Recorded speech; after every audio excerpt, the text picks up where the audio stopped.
Hello students, class 6 lesson 7 पौधों को जानिए। आपने अपने घर या विद्यालय के समीप कभी भी किसी बगीचे का भ्रमण किया हो या स्कूल में ही आपने अपना जो बगीचा है जिसमें बहुत सारे पेड़ घास अलग अलग चीज़ें लगी हुई देखी है, तो आपने देखा था कि कुछ पौधे बहुत बड़े हैं, कुछ बहुत छोटे हैं, कुछ पौधे आपकी लंबाई के बराबर थे तो कुछ बिल्कुल ज़मीन के हिसाब से थे। इसी प्रकार से आप अगर कहीं अपने आसपास के जंगल में या आसपास की जगह पे जाके आप देखें तो देखते हैं कि हम कुछ पौधे बहुत छोटे होते हैं, कुछ बहुत बड़े बड़े विशालकाय होते हैं, जबकि कुछ ऐसे होते हैं जो ज़मीन के ऊपर आपको हरे धब्बों की तरह आपको दिखाई देते हैं। कुछ पौधों की पत्तियां हरी होती है, कुछ की पत्तियां लाल रंग की होती है, हल्की हल्की लालिमा और हरे रंग की या हरे पीले रंग की होती है। कुछ के पौधे होते हैं, फूल बड़े होते हैं, लाल नीले पीले अलग अलग रंगों के होते हैं, और कुछ पौधे ऐसे होते हैं जिनके अंदर फूल ही नहीं होते। ऐसे ही आपने रास्ते में, स्कूल में, अपने घर के आसपास, बाग बगीचों में बहुत सारी जगह अलग अलग प्रकार के पेड़ पौधे देखे होंगे। जैसे कि आपको ये पौधा दिखाई दे रहा है, इस पेड़ के अंदर आपको क्या, पौधे के विभिन्न भागों की बात करें तो सबसे नीचे मिट्टी के अंदर उसकी जड़ें, ऊपर तना, पत्तियां, पुष्प, कलियां, शाखाएं, ये इस प्रकार से पौधे के विभिन्न प्रकार के भाग हैं जो कि हमें पौधे के बारे में बताते हैं। अब अपन क्या करते हैं कि एक किसी जंगल में चलते हैं या आसपास का जो कोई गार्डन है वहाँ जाकर हम पौधे के इन विभिन्न प्रकार के अंतरों को समझने की कोशिश करते हैं कि किस प्रकार से जो पौधा होता है उसका तना, शाखाएं, जड़, पत्तियां आदि हमें मिलती है। पौधे का नामांकन तो अपन ने कर ही लिया कि उसके अंदर जड़ें कहाँ होती है, तना कौन सा कहलाता है, पत्तियां और शाखाएं क्या होती है। अब इसी के साथ साथ हम पौधों में किस प्रकार से जो अलग अलग प्रकार के जो हमने देखे वो पौधे क्या होते हैं और उन्हें हम किस नाम से जानते हैं। तो अगर हम देखें तो मुख्य रूप से जो पौधे होते हैं वो 3 प्रकार के होते हैं। जैसे आपने देखा कि आपको दिखाई दे रहा है, कुछ आपसे लंबे पौधे दिखाई दे रहे हैं, कुछ आपसे छोटे पौधे दिखाई दे रहे हैं, या कुछ पौधे ऐसे हैं जिनकी लंबाई आपके बराबर है।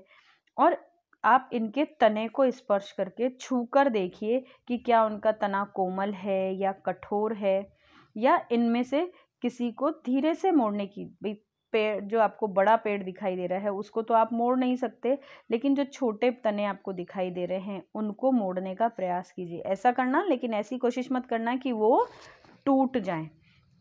या कुछ पौधों को, जो लंबे पौधे हैं उनकी लंबाई आप मापने की प्रयास कीजिए। इस प्रकार से आप जो भी चीज़ देखेंगे उनका हम नीचे जो सारणी दी हुई है उस सारणी के अंदर अपन भर के देखते हैं तो हमें पता चलेगा कि पौधे किस किस प्रकार के होते हैं।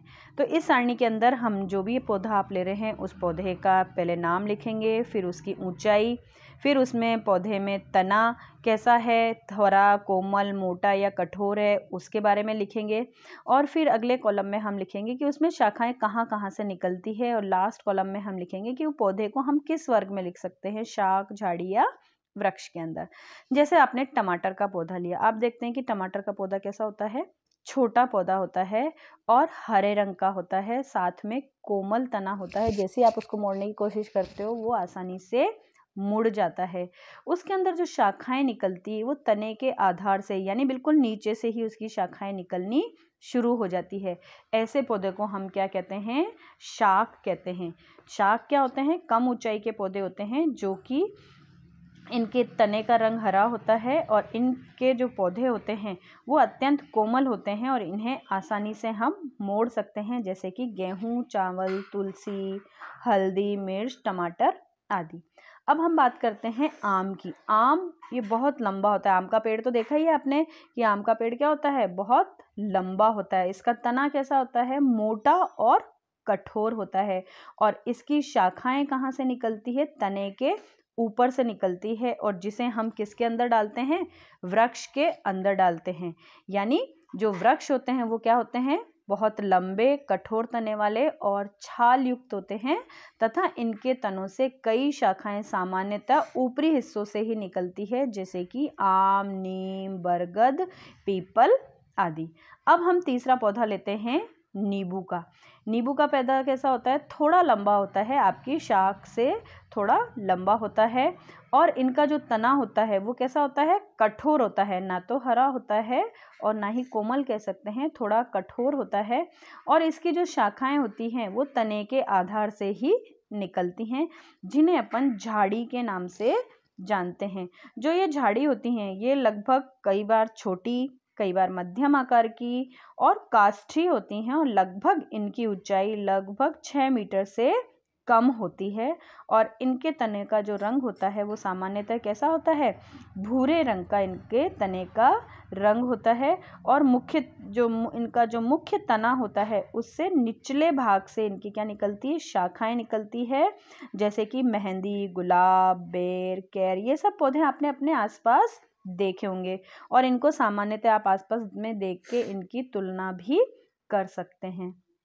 अब आपने ये सब चीज़ें देखी, इसके साथ साथ आपने देखा होगा कि है ना, कुछ पौधे आपको ऐसा दिखते हैं जमीन पर लेटे हुए या दीवार पर चढ़ते हुए दिखाई देते हैं, जिसे सामान्य भाषा में आप क्या कह देते हैं, बेल कह देते हैं। या खरपतवार भी आपने देखी होगी कि पौधे और फसल के बीच में कुछ अनुपयोगी पौधे जो अलग से उग के आ जाते हैं, उन्हें हम क्या कहते हैं, खरपतवार।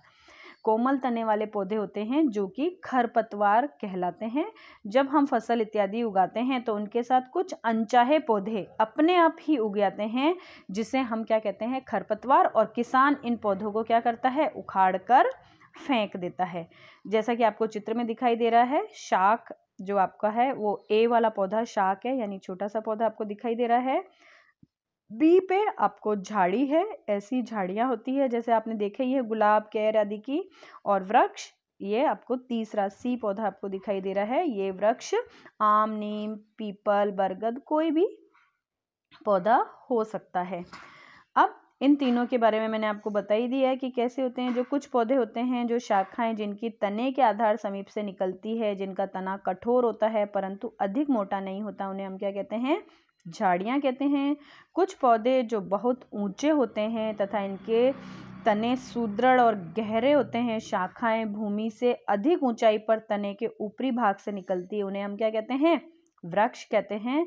तथा ये सभी लक्षण क्या कर सकते हैं, हम ऊपर जो अपन ने सारणी बनी थी उसके अंदर अपन इनका सबका जिक्र भी कर चुके हैं। इसके अलावा अब आपने कई बार देखा होगा कि लेटी हुई कुछ पौधे ऐसे होते हैं कि वो ज़मीन के ऊपर ही फैलते जाते हैं, जैसे कि आपकी कद्दू की बेल है, ये क्या ज़मीन के ऊपर ही फैलती चली जाती है। और कुछ ऐसी होती है जैसे मनी प्लांट इत्यादि की, वो दीवार के सहारे ऊपर चढ़ती हुई जाती है, तो इन्हें सामान्य भाषा में आप क्या कह देते हो, बेल। लेकिन ये भी दो प्रकार की होती हैं, विसर्पी लता और आरोही लता। लता यानी बेल।